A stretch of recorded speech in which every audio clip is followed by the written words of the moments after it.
So welcome to our today's topic, client acquisition with a twist. I would like to tell a personal story and share also hear your input and share solutions and discuss possible solutions. Yeah, and before we uh, talk about it any longer, I will just start. So actually, let me introduce myself first. I'm Sarah. I'm interpreter and have been since 2012, successfully freelance ever since after university. Um, Never started an employed job because I just wanted to try it out and it worked. Woohoo! So you have to set your mind to it and just go through the ups and downs and hang in there, and then it will eventually be worthwhile. And I never looked back. It was the best decision ever.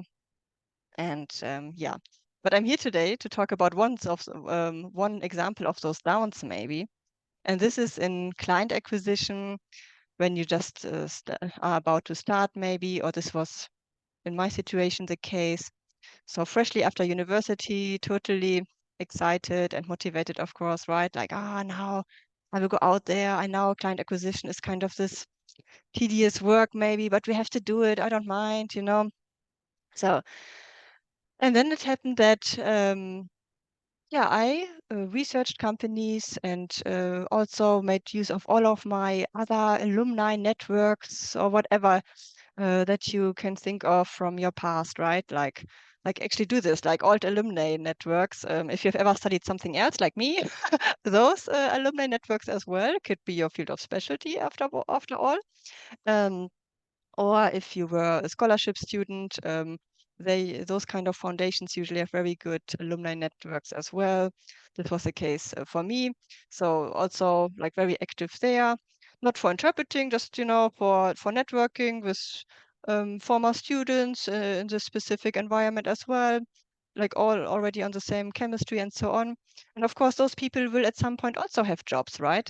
And potentially be in good positions in the future, right? So it's good to keep in contact sometimes with your alumni or old sports clubs or whatever, old hobby clubs even that you used to attend to when you were younger. So yeah, anyhow, so I did yeah, meet this acquaintance from this former alumni network. And it turned out he worked at a company, and they do work with interpreters, he said. And yeah, he will inquire, and yeah, we stay in touch. This is how we left things. And then of course I was also very active in all sorts of interpreters, regular meetings, associations. I was looking for what is available to me. So yeah, and then a senior interpreter was so kind to meet with me for coffee. So also I contacted senior interpreters just like that out of the blue, like, hello, you know, like I'm in the city now, and I would like to network, and would you be available and open for a coffee? So and some were, so it was really good. And I don't know whether it was the first or second or third. I can't remember anymore, like how acquainted we were already by then. But nevertheless, so we had a really nice conversation, also really friendly. And then I told her about my plans. And then, yeah, I mentioned this company name. I suppose I must have, because the answer was that, oh no, I know by a fact that this organization already has an interpreter they work with. And like maybe for some background information, it seemed to have been like an organizing interpreter. So like it was a big organization, a foundation, and they would usually need like naturally like either one team of interpreters for the language combination German, English, or even multiple languages, right? And then multiple teams. And apparently they already had like one individual who works as an organizing interpreter who would then organize even those teams and so on. Um, so yeah, and yeah, that was the situation. And there was me, it's like, oh, but I have like so much like this relationship investment, like in building like this alumni network and going to those events and then meeting somebody who actually works finally at an organization who finally does work with interpreters.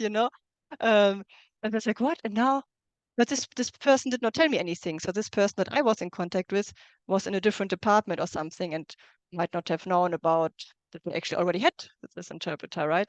So yeah, really tricky situation. Hi Lily, I think it's Lily if I just saw correctly from Bangkok. Yeah. Hello. Um, so yeah, so as you can imagine, like there are multiple multiple facets to this story. So the emotional side, how I personally felt, then the factual or neutral side, like on a professional level. Um, and I don't know, 5,000 more levels. Anyhow, so yeah, but what do you do in such a situation? So, and now I want to open the floor, and I mean, I will share also what I did or how it ended or whatever. But I would like to open the floor and discuss what's right, what's wrong here, because naturally it's also about code of conduct, what is ethical in our profession to do and not to do. But yeah, have you ever experienced something similar or not? Yeah, please share, or is this completely news to you as well? Like, it's totally fine too, just to let me know, give me a feeling where I'm at here with you guys, please.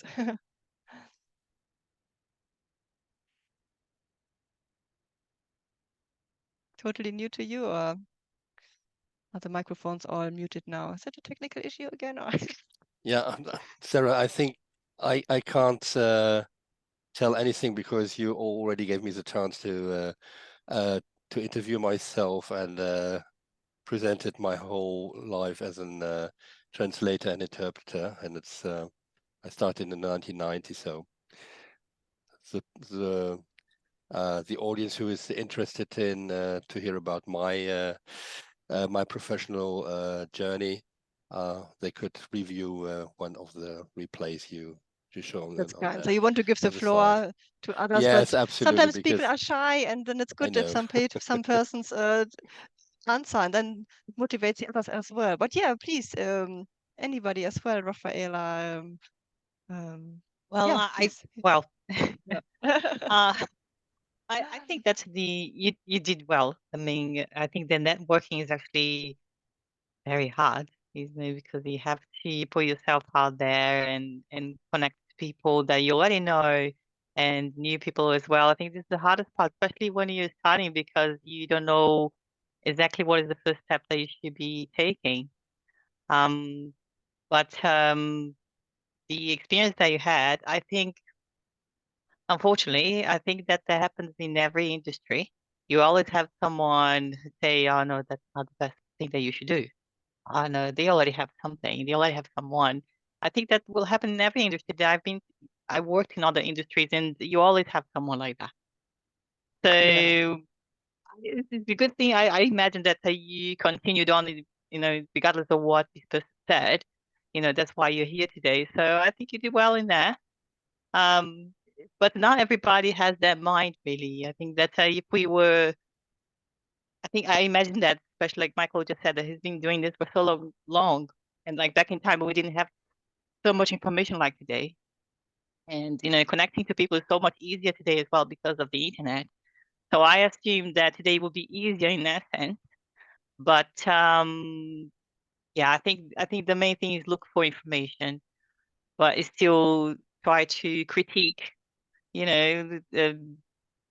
Don't take what everybody says to you, and try to look for a good source of information and believe in yourself. I say that, but no, Yeah, I understand what you mean. yeah.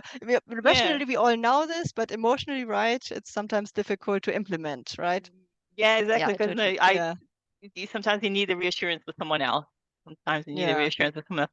But I don't think that someone like that would be giving you anything. So you have to be able to identify this kind of thing, and okay, I take what you said, and then continue going on your path, and you will find other people there are more, encouraging than the person like yeah, that. yeah. Thank you so much. Yeah, yeah, yeah. I would like to challenge a bit, like maybe provocatively on purpose, just to also spark the conversation now, the supposedly code of conduct and so on about those kind of situations. Because let me ask, would there have been anything wrong if I had contacted this company or this personal contact then from my other alumni network without this coffee chat morally?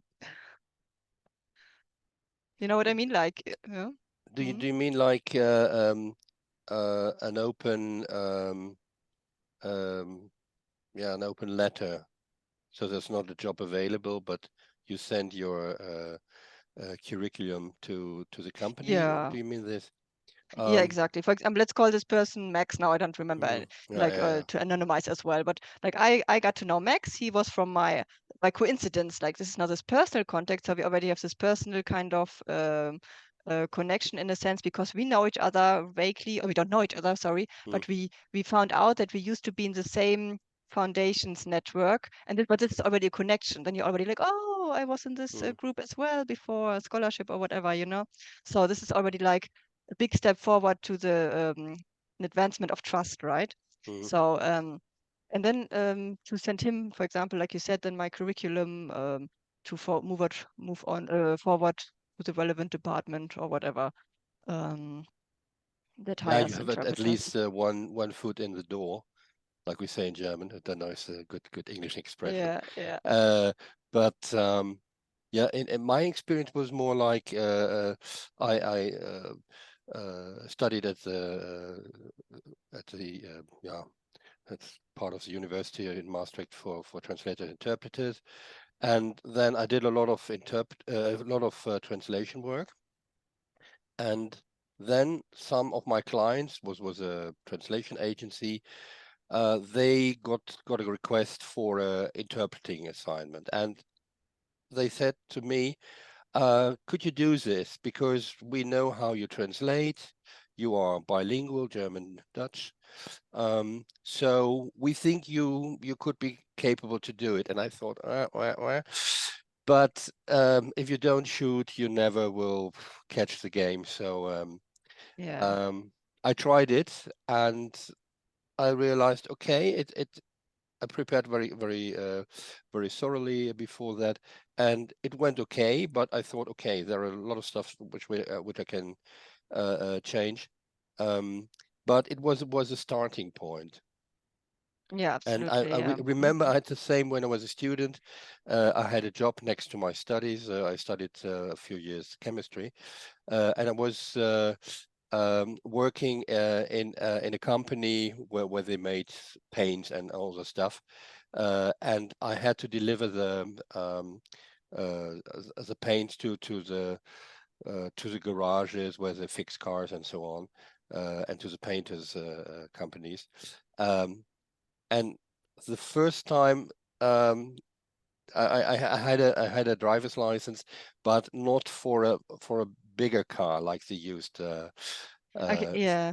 I mean, and yeah, here you're like a touching lorry. upon Yeah, your own confidence that you overcame your precisely. own Yeah, self-conscious and my consciousness and my boss yeah, said, "You can do this. You can do that." yeah, Oh, I don't know. It's a big car. It's a lorry, and yeah.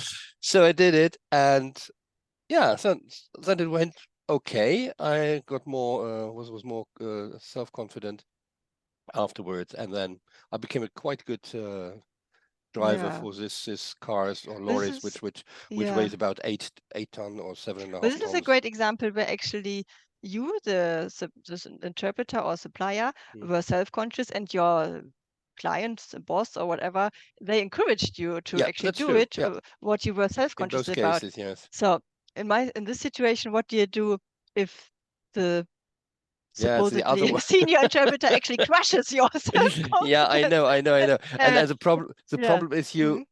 the only thing you can do. Remember when you were at school or doing a study, in the beginning, let's say mathematics. Oh, it was so difficult. I realized after maybe 2 3 years that I was always 1 week behind our program. So maybe some pupils in my class they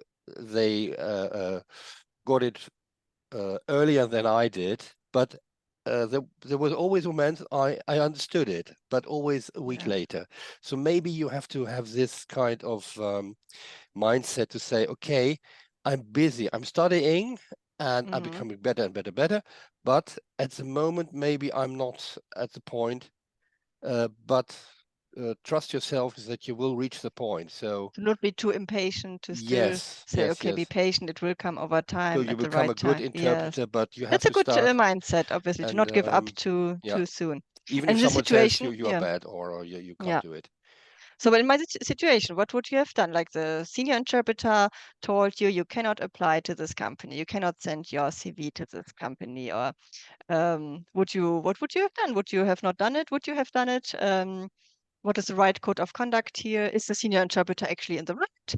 Was this the right statement? Or, I mean, we cannot, like I claim, we cannot research companies and then also research whether they already have an interpreter. You know, Not like possible, no. this is impossible. So it's like a bit of a provocative, like in our code of conduct here, but in on purpose. So to spark hopefully the discussion, because could I have still, I don't know, applied there or not? I would have done it because my argument would be, one of my arguments is, if it's a female interpreter, maybe she will become pregnant, and then you don't have a person to replace her. I am a beginning or a little bit experienced interpreter, so we know each other. You can already test me, maybe, if you say, you can sit next to the interpreter, and maybe when it's not so important, you can do a little bit of stuff. So we hear you already, and you have to prepare. That's absolutely necessary. But then they hear you, and then they have already someone to replace maybe a person who goes on a sabbatical, who is ill for a longer time, and so on. Why not try it? Understood. Okay, thanks for sharing that, Michael. Very brave. Yeah, because I think that's very, very interesting, and very honest. Thank you. Yeah, so this is a really tricky dilemma because of also this additional, maybe this made it also a bit more complicated in my story because of this personal contact to this person from the company. Maybe if it had not been like an acquaintance, let's say, from this other alumni network, it would have been also a different story. But because there was this personal contact already, like a foot in the door already, you could say, right? Because of this advancement of trust. So it's like double tricky, kind of. But what did happen actually is, okay, so in this situation, to be completely honest, I wished I would not have named the company or said anything, right? Or just the wrong timing. Why was this coffee chat now and not a week later when I've already contacted them or whatever, you know? So, but now I had this knowledge, damn it. So sometimes ignorance is bliss, huh? But now with this knowledge, what do you do? So I think what we discussed in this coffee chat, then the senior interpreter and I, it wasn't her herself, right? It was just she knew that there was another interpreter. So it wasn't even herself, that it was her client or anything. So, but what we did was, okay, we discussed that I would contact that other interpreter. I didn't know that person. Like, I think that she gave me then the contact. So then I tried to contact that interpreter and be open and honest, and laying open all cards, that I have this personal contact in this organization. But I found out that apparently you already are their organizing interpreter. I don't even want to be an organizing interpreter. I mean, this was way too early for me anyways to organize big teams and so on. So this is also good to also like approach your fear or this entity that, that you are afraid of. Just go through the fear, approach them, and and be honest, actually say what's going on. And then by saying I don't even want to be an organizing interpreter, I already took away maybe a potential threat that she could perceive, right? Like, and I'm open, honest. I come to her first, right? I I already have this contact, this number from this person, and so on. So she says, in that sense, in this particular situation, because of this personal connection, maybe this would not go away anyways. But yeah, but still. So, and this was actually then this was my approach. So I did contact this first, of course, mysterious other interpreter that I had now heard of that works for this company. But okay, I found out the name, or maybe as I said in the coffee chat, she knew already. And then I contacted her, and that was a positive interaction. So, and this is my my conclusion from this. So there are always humans behind it. If you find out anything, okay, bad luck, then you have the knowledge, and now you have to work with the knowledge and work based on your good conscience. But I also understand Michael's point of view, because on the other hand, I mean, it is a free market, and if what are we so afraid of? Like, why is this protected? Like, oh, you must not even contact that company. But on the other hand, just think about it. I mean, why? I mean, the client or company, if they have a good working business relationship, it is energy and time and effort to change this, to suddenly communicate to a different supplier, let's say, right? Organizing interpreter in that case. And normally they would not just switch just like this, right? They would probably even point even to the same. They would probably even point this new applicant, let's say, to this organizing interpreter, because this is their point of contact. And because they have other stuff to do, they have their actual work to do, right? So there's actually, I think normally there's this artificial fear that sometimes interpreters have, that where there's no need if they have a good relationship with the client, because the client usually also never wants to change a winning team, you know. So if it works, it's uncomplicated now, whatever, they know each other already, then they just talk to this organizing interpreter again next time, right, to organize this conference. Yeah, But and I my have point, maybe yeah. another argument. I ask sometimes colleagues, can you interpret together with me in the booth, or we have a language combination. I can't offer myself, and what I need is to know these colleagues, because it's always word to mouth, I think it's the expression. So if you don't do the step to get in touch with a professional interpreter, then they won't never know that you exist. So that's the first step to get in touch. So to do this, become a member of a professional group, like the global group, like the AIC, the Association des Interprètes de Conférence,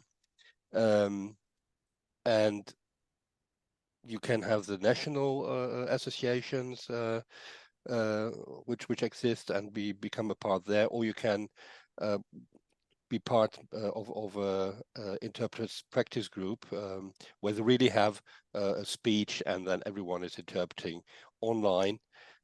This would be nowadays my first step to get in touch with people. Then people will know myself.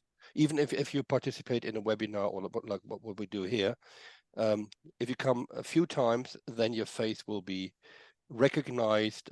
Even if you are a shy person, people may ask you something, you give your opinion, and then people can have a picture of you. Okay, this is a capable colleague, maybe a little bit shy, but what we hear, it's someone with a good background, and you will be remembered. And write everything down. What I do normally as a tip, I have my notebook, and we see the tiles here with the names, so I write the names on it.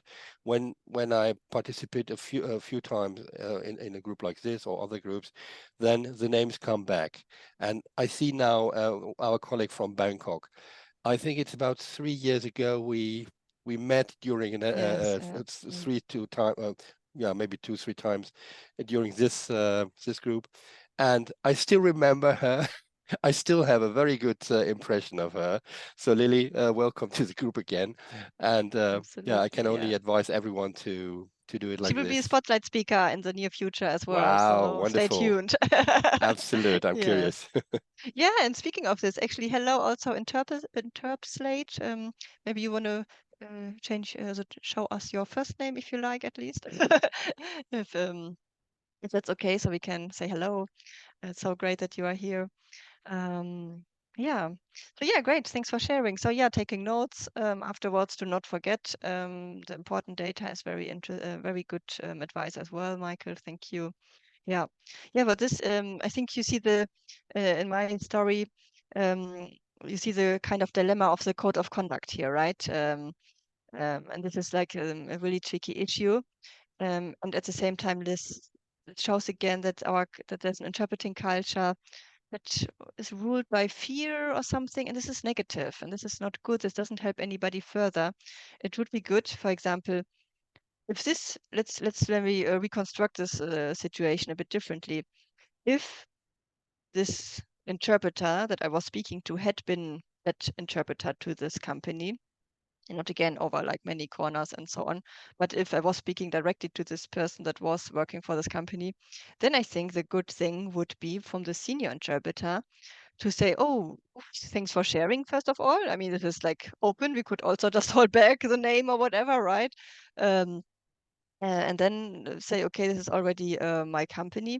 And there's also this trust, no? Then, I mean, you always need to trust this person as well. Is it really your client now? Or are you just saying this now? So you must already have a relationship of trust to believe what they say, right?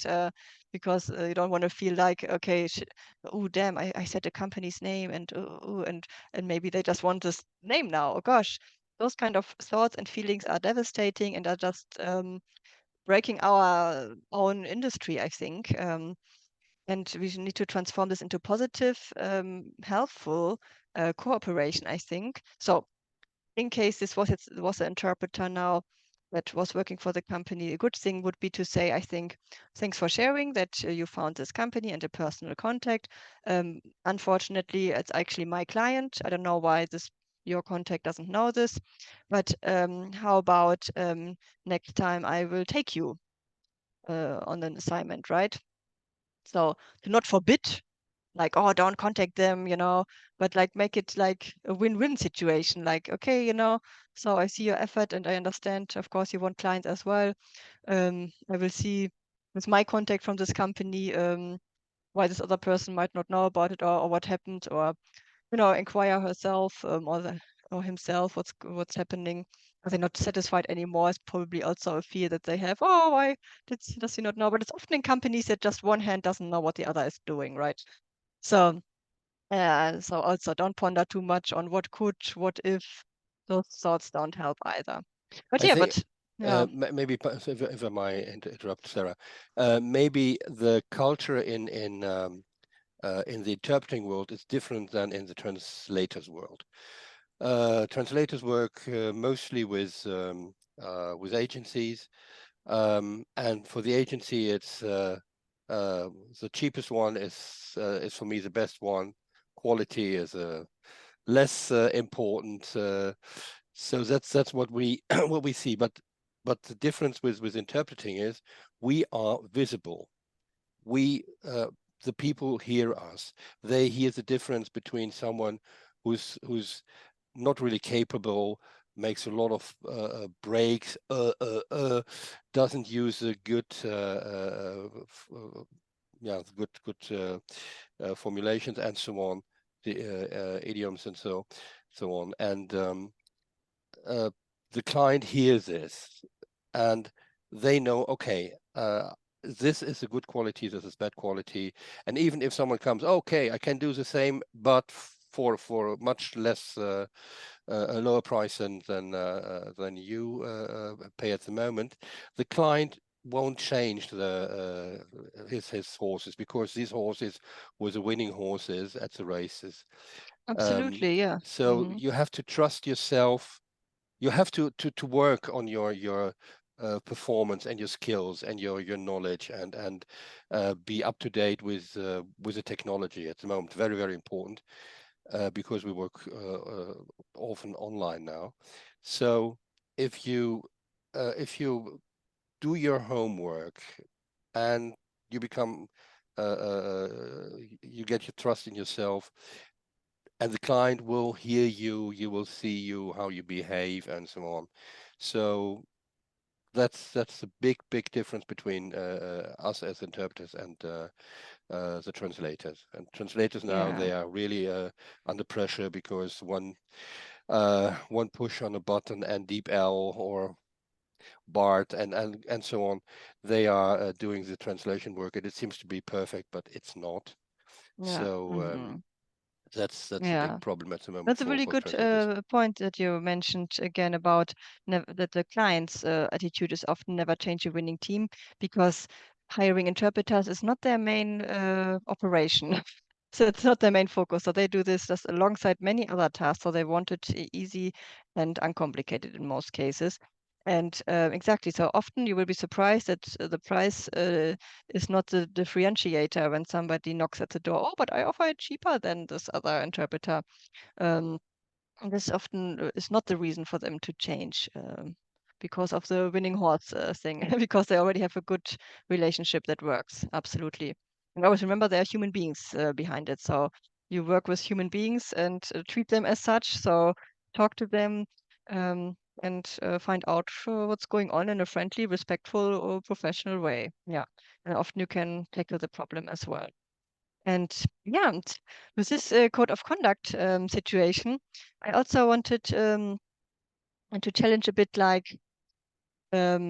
yeah, the code of conduct actually, because I said, like, I think there would not have been anything wrong in applying to a company if you don't know that they already have an organizing interpreter. Yes, please, Rafaela. I'm trying to understand why the situation was you would be worried about the code of conduct in that sense, because you were talking about having a contact in the company.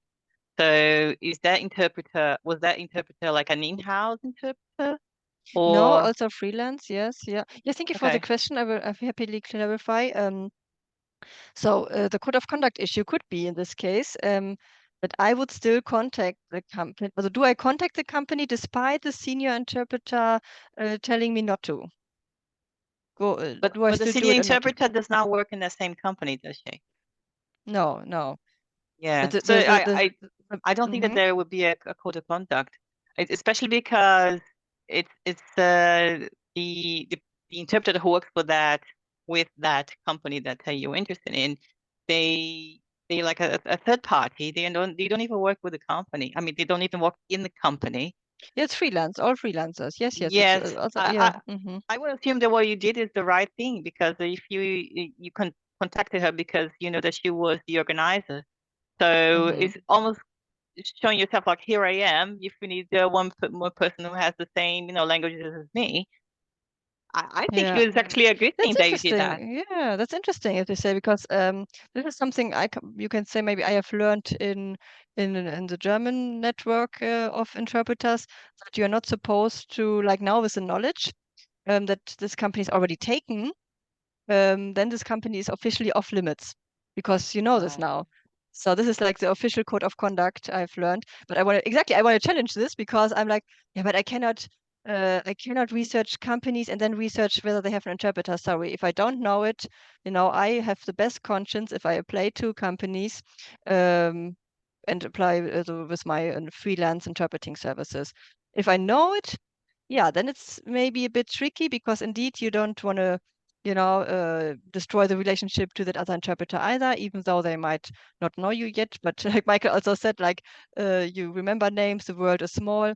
But this is like maybe also a bit always overthinking about, oh, will I ruin my reputation or not at the next networking event or whatever. But you also want to avoid your own bad feelings. Like already, you don't want to go to a networking event feeling like, oh, might somebody know what I did? I did contact this company despite me knowing this is already taken. So you want to make sure that you feel good in yourself, Yeah. But critical thinking, like you said, because like use your own brains, use your own common sense. Maybe what a seasoned senior or seasoned, whatever, more experienced interpreter tells you is not the right thing, Just use your own critical thinking. It's just like this, the common rule, just because the majority says so, doesn't have to be right, right? I mean, use your own critical thinking. In this Maybe case, you can look at the EU in Brussels. They have a visit with our Dutch Interpreters Association. We visit Brussels Department for Interpreting a few weeks ago, and they told us they have staff interpreters. So these are people who get their monthly pay and the salary, and then they have freelancers. I think it's about one staff interpreter for two freelancers. The freelancers can't say, "Oh, I was in this conference, and I owned this conference. No other interpreter must have. No, it's the organization in the EU who says we need someone with this combination, language combination, with this special background combination. That's about let's say about fishery, and there are other factors which are important. So for the same conference, they use different interpreters. So there's no problem. There's nothing to say this is my client or so. Yeah, understood. What Yeah. what what Yeah, what I exactly. would do is when I'm looking for a new client nowadays, it's very nice and very quite simple. You have Audacity, this program where you can record your own rendition, your own interpretation, and you listen to the speech.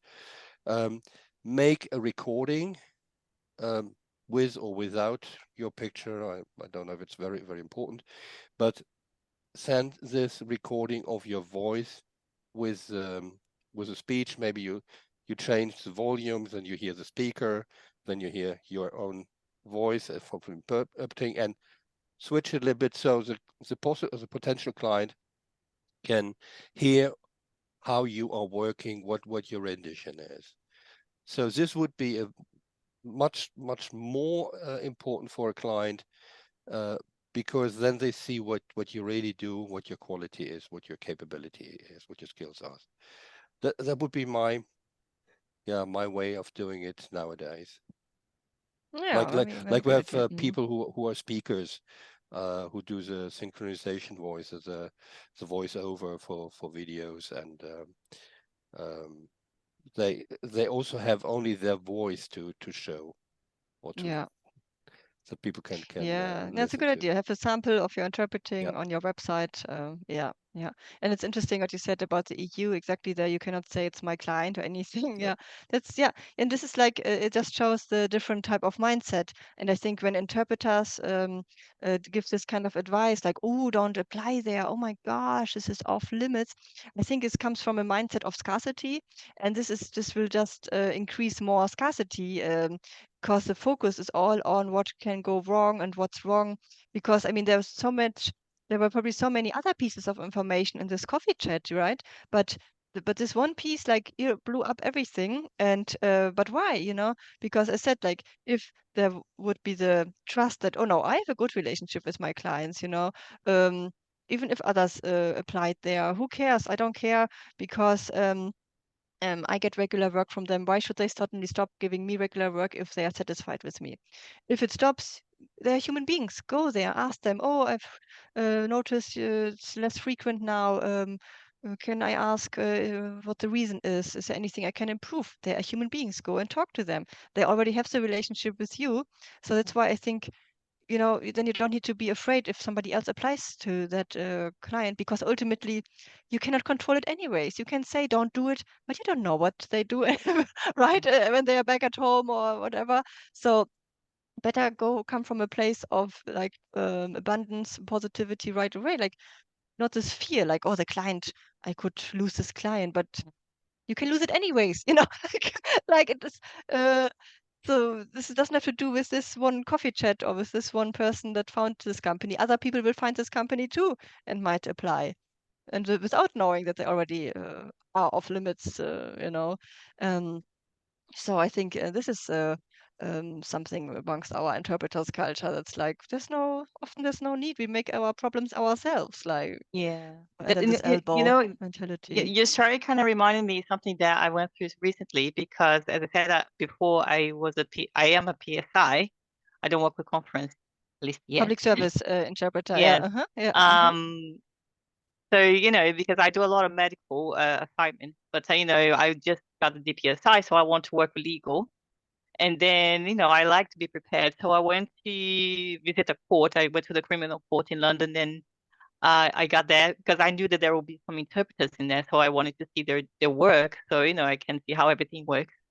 And then I spoke to two of them. One of them, she was really upset. She was like, it was, don't do this. Don't do this. A long time ago, I'm doing this.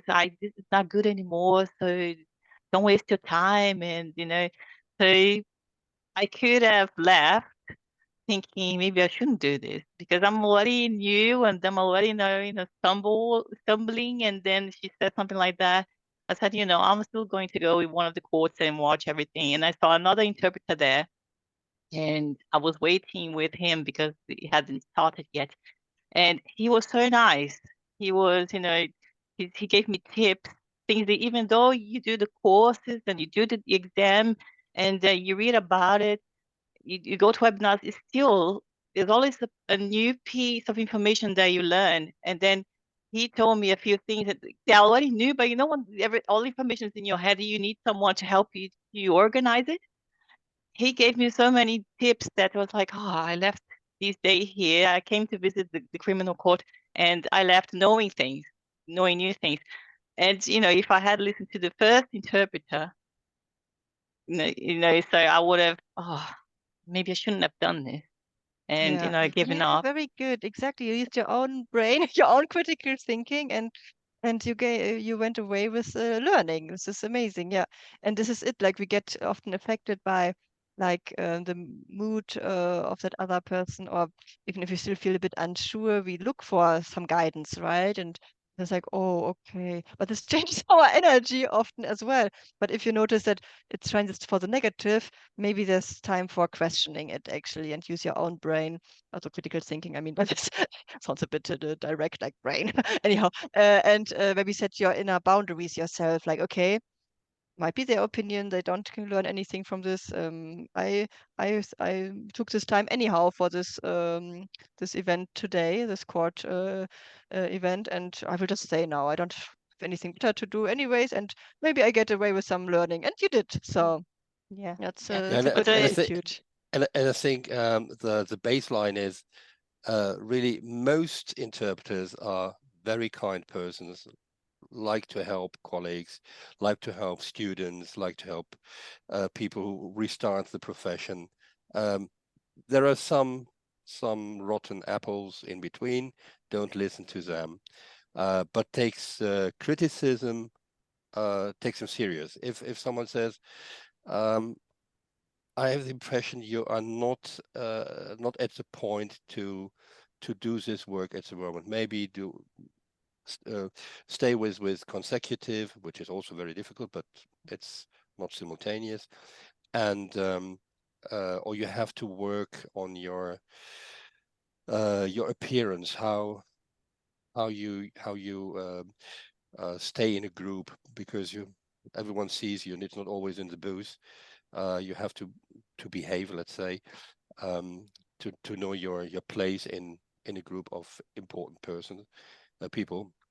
So if you get this kind of critic, that's a critic meant to help you, to show you a mirror. Okay, you have to do some work, or maybe you're too loud when you pronounce, or you are too fast when you pronounce, when you are interpreting. There are a lot of stuff we have to work on, and these are also very valuable criticism, which you can take, and don't take it personally, but it's to make the interpreter, which is only a part of you, it's not your whole personality, the part interpreter, to make this interpreter better. Like when you are as a skill, working, right? It's a skill. yeah, the skill, and It's not you the your person, it's your personal. No, yeah, you are good exactly. as a Yeah. person, but you have to work on these skills. Like what we see with all these programs, when people say the voice of Holland, the voice of this, people are singing and everyone knows, laughing, oh, they can't sing, and then we have marvelous voices. So yeah, you have to know where am I at the moment, where do I have to work on, and what do I do good. You also have to check what are my strong points, what can I say, okay, because this is what you need to become more and more conscious, more and more self-conscious about your work. That's a So very good point, distinguishing the behavior or skill yeah. from you as a person, your personality. Absolutely. And if you now feel like, yeah, but it's difficult for me to distinguish what is good advice, constructive advice, and what's just like tedious, mean, they are out for their own advantage, then listen to your own body. And because actually deep down, you know which one is constructive, helpful feedback and which one is not. You just need to I trust yourself, and often we don't trust ourselves. I have a very, very simple rule. I learned it when I grew up, when I was uncertain of myself, my appearance, what can I do, and so on. If one person says something negative about me, could be correct, or it could only be a personal opinion, like when you go in a bar or a disco and people are checking you and say, oh, this is a nice guy, or this is a bad guy. No, I don't never would do something with this person. If two person have the same critic, still they could be wrong. If there are three persons who have the same critic, then I must take it serious, because then three people who don't know each other have the same criticism. So then I would say, okay, I have to go to the dentist because my teeth are bad. I have to work on my voice because my voice is not very nice to listen to. I have to check my vocabulary. My vocabulary is too small for this profession, and This so is a on. very good point, but do you ask actively for feedback, or do you mean when the randomly see people? Because three people is a lot, and they must be brave as well to criticize or to give Yes, but constructive feedback. I'm a little bit a person who can manipulate. No, manipulate. Manipulate, yeah. Manipulate, yes. Uh-huh. I do it in an indirect way. You have parties, talking to people, and then you can, yeah, I don't know how it's a technique or so, but I learned this to slip these comments in it, questions, and I get a feedback. Oh, okay. But Yeah. I Well, only that's had to good. learn it. Yeah. Not the It's manipulation, but to ask for feedback is good. yes, but in a way that people don't really say, okay, Yeah. what did I do wrong? Yeah. It's a bit A bit too indirect way. direct, and they So feel, yeah. yeah. Because I always remember it's But also you can brave also ask for the directly if criticizer. Yeah. when Yeah. you work with someone in a booth afterwards, or for another occasion, when you interpret, ask your colleagues, what did you find about my rendition? Is there something I can change? I need to change, Yeah. and then you get an And a practice answer. buddy. Have a practice buddy that you trust. The Find practice one was in the interpreter's practice absolutely okay, group, yeah, and because therefore you have then to this is network, what yeah. it's there for. But Yeah. but you know what I find it hard in that is that, for example, there are a few practice groups everywhere. So I participate in one in South America because I'm from Brazil, and you know, I didn't go to many yet because I feel that I still need a minimum before I even practice with someone. You know, I'm not sure, I'm not confident enough in myself because I'm trying to practice simultaneous exactly for the conference, because in Brazil they have a lot more conference than community interpreting. So you know what I mean? I did one and I felt self-conscious because that person there, my partner, he does more conference interpreting than I do. Even Yeah, though I I understand what did you mean. practice Yeah. simultaneous for the PSI, it still is not as much as you guys when you guys do this every day.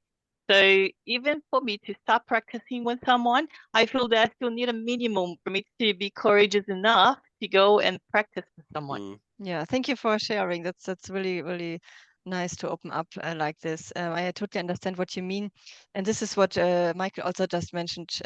For this, there is some kind of networking work, you can say, maybe first of all, maybe necessary for you to find somebody that you feel comfortable with, that you can be this open with. Like, hey, I'm specialized in PSI, but I want to move over to conference, but this is a completely new field for me.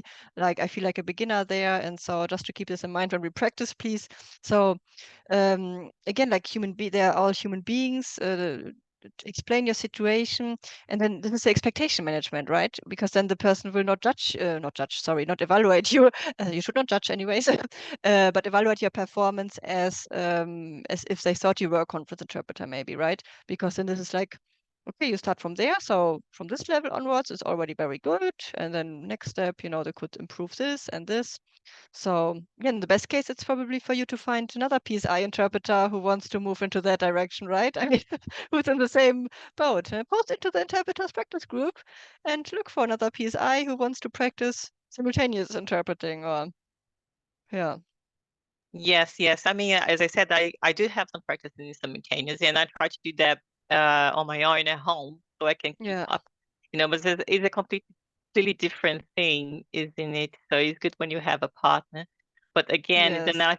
I feel really self-conscious. I'm thinking, oh, who am I to try, with someone who already does that every day? So I feel, No, but we don't know. But No. this is everybody has these self-limiting Yes. beliefs, and no in-conference interpreter has a conference every day, and really, And, yeah, and I'm we sure, all yeah, started at a certain moment, and where also these fears and anxieties.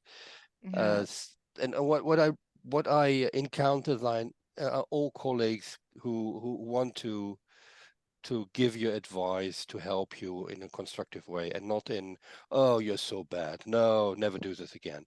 And it's really, we want to help, or at least say, okay, become member of Amerivox. I think you work with Amerivox. that's right. This practice group for Latin America and yeah, Major America, and then I think maybe also USA and Canada. And we have in Paris and in Brussels a group, in London a group, and so yeah, be part of that. You find the colleagues, and then they tell you, okay, maybe you have to work on this stuff or this stuff, and you can go yeah. to the internet, and you have the site ORCID for interpreters who Yeah. start interpreting And practicing on your own is already very and good. practicing on And your own. Absolutely. yeah, but then really like, if you were streaming into the group now, I would say, hey, if anybody's watching, and contact Rafaela here. But you can post this into the group. There was also recently successfully somebody found a practice partner for English French. So really use the group. Just you don't have to create a great fancy post. Just a sentence. I would like to practice interpreting. It'd be great if you were also, however you want to phrase it, a PSI interpreter who wants to, just more Yeah. conference interpreting, It's a something good like idea. this. Yeah. I can't exercise with you for English because it's not my working language. I could only do this for Dutch and German. Those are my I know. my mother tongue. So what you want to say, because you have to find someone. Yeah. For me, it would be okay to have maybe a practice partner for English, but then this practice partner wants something back, so it must be Dutch, English Dutch, or English Yeah. German. This would be the combination with someone Yeah. with whom I could practice. Yeah, I Yeah. will be too self-conscious to practice with you. You're too seasoned for me at the moment. Really, you don't have Yeah. anything to lose. It's really about, like you said, like opening up and expectation Mm. management. Say, lay down the expectations right from the beginning and ask like to evaluate in a certain way, like not like already somebody that you feel, but it's all like self-limiting beliefs, Yep. we all still do beginners mistakes, really, like everybody does. It happens, and then you just move on. You can still do it. That's a solution. And guys, we're at the top of the hour, so thank you very much. Maybe a very brief conclusion from the story. So it was about the code of conduct issue, about whether you may contact a company that seems to be off limits because a senior interpreter told you so. Use your own critical thinking. Ask yourself, are they really off limits in my own good conscience? If they are, then contact this other interpreter that they already have and network with them. Be open and honest to them. And if you have companies in mind that you want to apply to, and you know for a fact that you don't know that they have another interpreter, apply to them, apply to your services. Ignorance is bliss in that case. So, because that's what we have to do. Yes. Client acquisition is totally necessary, despite networking with colleagues. All right, so that's that for today. Thank you so much. We see each other again next Wednesday for our next session. Thank you, And Sarah. that's this. So stay tuned for any updates. Okay. I might or will rebrand my colors. I want to move from more blue to other colors. So stay tuned on in what colors I will appear in the future in my Okay. Facebook post and so on. So if you want to know. So yeah, but for today, have a great Wednesday afternoon and see you next week. Bye Okay. bye. you. Bye bye. Bye bye.